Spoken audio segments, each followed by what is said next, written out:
नमस्कार दोस्तों, आपका बहुत बहुत स्वागत है आज की कहानी में। उम्मीद करता हूँ आप सब लोग अच्छे होंगे, खुश होंगे। दोस्तों, बहुत बार ऐसा सुनाई दिया है कि तिहाड़ जेल जो है, तिहाड़ जेल में भूत प्रेत देखे गए हैं वहाँ के कैदियों द्वारा। यहाँ तक कि वहाँ के जो ड्यूटी करने वाले जो कर्मचारी लोग हैं और पुलिस वाले और जो दूसरे जो सिक्योरिटी वाले जो होते हैं, उनके द्वारा भी ये बताया गया है कि तिहाड़ जेल में जो है वहाँ पे भूत प्रेतों का साया है और भूत प्रेत वहाँ देखे गए हैं। तो कितनी सच्चाई है इस बात पे? क्या सच में तिहाड़ जेल में भूत प्रेत हैं? क्या सच में तिहाड़ जेल में भूत प्रेतों को देखा गया है? क्योंकि वहाँ के जो कैदी हैं या वहाँ के जो दूसरे जो कर्मचारी लोग हैं जो ड्यूटी करते हैं वहाँ पे, उन लोगों ने कई बार ये बताया है कि तिहाड़ जेल में कई बार आत्माओं को देखा गया है, कई बार भूत प्रेतों को देखा गया है। उनके होने का एहसास हुआ है वहाँ के लोगों को, जो लोग तिहाड़ जेल में जो कैदी बंद हैं या जो वहाँ ड्यूटी करते हैं उन लोगों द्वारा। तो आज की पूरी कहानी में यही जानेंगे कि तिहाड़ जेल में क्या सच में भूत प्रेत आत्माओं का वास हो रहा है या सच में ये कोई एक अफवाह वाली खबर है। चलिए दोस्तों, आज की कहानी शुरू करते हैं। उससे पहले अगर आप मेरे चैनल में पहली बार आए हैं तो प्लीज चैनल को सब्सक्राइब कीजिएगा, वीडियोस को लाइक कीजिएगा, शेयर कीजिएगा अपने दोस्तों के साथ, अपने फैमिली वालों के साथ। दोस्तों, जैसा कि आप सब लोग जानते हैं कि तिहाड़ जेल जो है, यहाँ पे फांसी देने का प्रावधान है, फांसी दी जाती है। और तिहाड़ जेल में जहाँ जिस कोठी में फांसी दी जाती है उस कोठी का नाम है, उस कोठी का जो नंबर है वो है कोठी नंबर 3। वहां पे तिहाड़ जेल में फांसियां दी जाती हैं, उसी कोठी के अंदर। तो अभी तक अगर देश आजादी के बाद की बात अगर करी जाए, जब से देश आजाद हुआ है उसके बाद की अगर बात करी जाए, तो अभी तक 42 लोगों को फांसी दी जा चुकी है तिहाड़ जेल के अंदर। ये एक रिकॉर्ड है और जो कागजी रिकॉर्ड है उस बेसिस पे मैं आप लोगों को बता रहा हूँ। तो जो खबर जो सबसे ज्यादा उठ के आई थी भूत प्रेत की, वो आई थी 1994 में। 1994 में पहली बार ये खबर उठ के आई थी कि तिहाड़ जेल में भूत प्रेतों और आत्माओं का वास है और भूत प्रेत देखे गए हैं। और किसका भूत प्रेत देखा गया है? जो सबसे पहले जो खबर उठ के आई थी वो आई थी कि मकबूल भट्ट का जो भूत है वो तिहाड़ जेल में घूमता है और वहां के कैदियों को दिखाई देता है। तो मकबूल भट्ट, पहले तो ये समझ लेते हैं कि मकबूल भट्ट है कौन। मकबूल भट्ट जो कि जम्मू कश्मीर का रहने वाला था, और जब पाकिस्तान और इंडिया दोनों एक थे तो जम्मू कश्मीर में मकबूल भट्ट रहता था। वहीं पे उसने पढ़ाई लिखाई करी, अपनी स्कूल की जो भी पढ़ाई लिखाई थी उसने वहीं पे पूरी करी। और उसके बाद वो पेशावर चला गया। उस समय पाकिस्तान इंडिया दोनों एक थे। पेशावर चला गया और पेशावर जाके उसने अपना कॉलेज की जो पढ़ाई लिखाई थी वो सब पूरी करी। उसके बाद वो पेशावर से फिर वापस जम्मू कश्मीर आता है। और जब जम्मू कश्मीर वो वापस आया तो 1945 में आया था। 2 साल बाद भारत और पाकिस्तान का विभाजन हो गया। उसके बाद मकबूल भट्ट जो है भारत के जम्मू कश्मीर वाले हिस्से में रहने लगा। लेकिन धीरे धीरे जम्मू कश्मीर का सब लोग जानते हैं कि जम्मू कश्मीर में के लोग, जम्मू कश्मीर में वहाँ के जो संगठन बनाया गया था वो लोग आजाद कश्मीर चाहते थे। वो ना पाकिस्तान के हिस्से में रहना चाहते थे, ना ही वो इंडिया के हिस्से में रहना चाहते थे। तो वो आजाद कश्मीर चाहते थे। उसमें सबसे बड़ा रोल मकबूल भट्ट का उन दिनों था। मकबूल भट्ट ने ही संगठन बनाया था और मकबूल भट्ट उस संगठन को लीड करता था। और मकबूल भट्ट के लोगों द्वारा ही ये सबसे पहले आवाज उठाई गई थी कि जो हमारा जो कश्मीर है, हमको आजाद कश्मीर चाहिए, ना हम पाकिस्तान के हिस्से में रहेंगे ना ही हम इंडिया के हिस्से में रहेंगे। मकबूल भट्ट की ये सारी चीजें चलती रही वहां पर। फिर धीरे धीरे उसने कि 1950 से 1960 के बीच वहां के कई हिंदुओं को और कई लोगों को, उनके जो संगठन थे मकबूल भट्ट और मकबूल भट्ट का संगठन, वहाँ के हिंदुओं को, वहाँ के पंडितों को परेशान करना और वहाँ के लोगों को मारना पीटना, ये सारी चीजें होती नहीं। उसके बाद 1961 में पहली बार मकबूल भट्ट को पकड़ा गया और उसको जेल भेजा गया। श्रीनगर के एक जेल में उसको रखा गया। लेकिन 2 साल बाद ही 1963 में मकबूल भट्ट सुरंग बना के उस जेल से फरार हो गया 2 कैदियों के साथ। फरार होने के बाद करीब 3-4 साल उसका कहीं पे भी कुछ आता पता नहीं चला। उसके बाद वो कि उसकी जो खबर आई 1967 में, 1967 में जब उसकी खबर आई, तो 1967 में खबर जो उसकी आई तो वो ये थी कि जो एक प्लेन जाता था, कि इंडिया से पाकिस्तान के लिए प्लेन जाता था, उस प्लेन को इसने हाईजैक कर लिया था। कश्मीर से वो प्लेन उड़ता था, वो पाकिस्तान के कराची तक जाता था। उस प्लेन को उसने हाईजैक कर लिया और उसमें मकबूल भट्ट भी था और जो उसके साथ जो 2 साथी उसके जो भागे थे उन दिनों जेल से, वो भी लोग थे। तो उसके बाद जब हाईजैक कर लिया, हाईजैक करने के बाद बताया जाता है कि उस प्लेन में उन्होंने आग लगा दी और उसमें कम से कम 37 मुसाफिर थे। उन 37 मुसाफिरों को जिंदा जला दिया उस प्लेन में। ठीक है, तो ये मकबूल भट्ट की ये पहली खबर आई थी जेल से फरार होने के बाद के। खैर ये सारी चीजें होती रही और फिर जांच पड़ताल बैठने के बाद ये खबर सच थी कि उसने प्लेन को जो है हाईजैक किया था और उसके बाद उस प्लेन में आग लगा दी थी और 37 मुसाफिरों को जिंदा जला दिया था। उसके बाद मकबूल भट्ट का जांच पड़ताल होती रही, खोजबीन होती रही।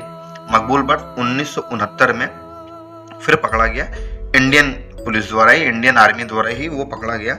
और 1969 में जब वो पकड़ा गया तो फिर उसके ऊपर सारी कार्रवाई बैठी और सारा सब केस चला और उसके बाद 1974 में उसको फांसी की सजा सुनाई गई और फिर उसने मतलब कि हाई कोर्ट में अपील करी और फिर मतलब सुप्रीम कोर्ट में अपील करी। उसके बाद मर्सी प्रेसिडेंट के लिए मतलब कि फांसी माफे के लिए उसने मतलब प्रेसिडेंट को अपील करी, इंडियन प्रेसिडेंट को ही, कि मुझे मतलब फांसी ना दी जाए। तो ये सारी चीज़ें हुई। ये सब करते कराते 1986 का साल आ गया और 1986 में पहली बार प्रेसिडेंट ने उसकी जो मर्सी जो रिक्वेस्ट थी, जो मतलब कि माफ़ीनामा था, उसको उसने प्रेसिडेंट ने खारिज कर दिया। और 1986 में जनवरी के महीने में उसने प्रेसिडेंट ने खारिज किया था और 11 फरवरी 1986 के दिन तिहाड़ जेल में मकबूल भट्ट को कोठी नंबर 3 में फांसी दे दी गई। ये थी पूरी मकबूल भट्ट की पूरी कहानी। अब आगे बात करते हैं मकबूल भट्ट के भूत, जो कि खबरें आती रही हैं। 1986 में मकबूल भट्ट को फांसी दी गई और 1994 में पहली बार ये खबर आई कि जो मकबूल भट्ट है, मकबूल भट्ट का भूत उस तिहाड़ जेल में घूमता है और उस तिहाड़ जेल के कैदियों को दिखाई देता है और वहाँ के कैदियों को आदेश देता है कि इनको मारो, उनको ये करो, इनके साथ ऐसा करो, उनके साथ ऐसा करो, ऐसे रहो, वैसे रहो। ये सारी चीजें वो मतलब कि आदेश देता है मकबूल भट्ट का भूत। ये पहली बार खबर आई 1994 में। पूरा मामला क्या था? 1994 में अक्टूबर महीने में, तारीख शायद से 12 अक्टूबर थी। 12 अक्टूबर के दिन एक कैदी, नया कैदी आया था, जो कि किसी केस में आया होगा। वो कैदी जब आया उस तिहाड़ जेल के अंदर, उसको फांसी की सजा नहीं थी, उसको उम्र कैद की सजा मिली थी। तो 12 अक्टूबर के 1994 में वो आता है और उसको एक कोठी दे दी जाती है, जैसे कि हर कैदियों को दी जाती है, उसको कोठी दे दी जाती है। वो अपना उसी बैरक में रहता था और अपना दिनचर्या, जैसे जो कुछ तिहाड़ जेल के रूल्स के हिसाब से जो कुछ सारी चीज़ें होती थी, उन सारी चीज़ों को वो दिनचर्या बना के काम करता था। सारा सब कुछ चल रहा था। अक्टूबर का महीना बीतता है, नवंबर का महीना बीतता है, दिसंबर का महीना बीतता है, जनवरी आ जाती है। अब 1995 का साल लग चुका था और जनवरी आ जाती है। 8 जनवरी के दिन वो कैदी जो नया आया था और उसके साथ 2 कैदी एक बैरक में रहते थे, मतलब 3 कैदी लोग एक बैरक में रहते थे। 9 जनवरी की सुबह उन 3 कैदियों में से 2 कैदियों को मृत पाया गया, वहाँ के जेल के जो स्टाफ के लोग थे उनके द्वारा। खैर वो दोनों कैदी मारे जा चुके थे और मारने वाला वही वो नया कैदी था जो नया जिसने उम्र कैद की, जिसको सजा हुई थी। और उसके बाद जब जांच पड़ताल हुई, पूछताछ हुई, तो उस कैदी ने एक शख्स का नाम लिया। उसने बोला कि मेरे को पिछली रात मकबूल भट्ट मेरे से मिला और मकबूल भट्ट नाम के शख्स ने मेरे को बताया कि इन 2 कैदियों को मार दो, तुमको जन्नत नसीब होगी, तुमको हूरें नसीब होंगी, तुम्हारा जो दीन है, ईमान है, उसमें तुम मतलब कि पाक माने जाओगे। ये सारी चीज़ें उसने बताई कि मकबूल भट्ट ने मेरे से आके ऐसा बोला, जिसकी वजह से मैंने पिछली रात इन दोनों को मार दिया। खैर ये सारी बातें हुई, पुलिस वालों को लगा कि ये बेवकूफ़ बना रहा है, ऐसा है वैसा है, सारी चीज़ें चलती रहीं। उसके बाद से कई कैदियों के द्वारा ये सारी चीज़ें घटनाएं होती रहीं। कोई कैदी किसी को मार दे रहा है, कोई कैदी किसी को मार दे रहा है, कोई कैदी जान ले रहा है किसी की। ये सारी चीज़ें होती रहीं। धीरे धीरे ये सब बीतता रहा। 1994 से 1995 का साल बीता, 1996 का साल बीता, अब आ गया 1997 का साल, 1997 में पहली बार जो जेल के जो स्टाफ थे उनके द्वारा मकबूल भट्ट का नाम लिया गया। बताते हैं कि जो कोठी नंबर 3 है, जहाँ पे तिहाड़ जेल में फांसी दी जाती है, जिस कोठी में, उस कोठी के अंदर आज भी अकेले जाने में डर लगता है। और आज भी अगर कोई शख्स वहाँ अकेले जाता है तो वहाँ पे मकबूल भट्ट का जो भूत है या मकबूल भट्ट की जो आत्मा है वो उससे बातचीत करती है।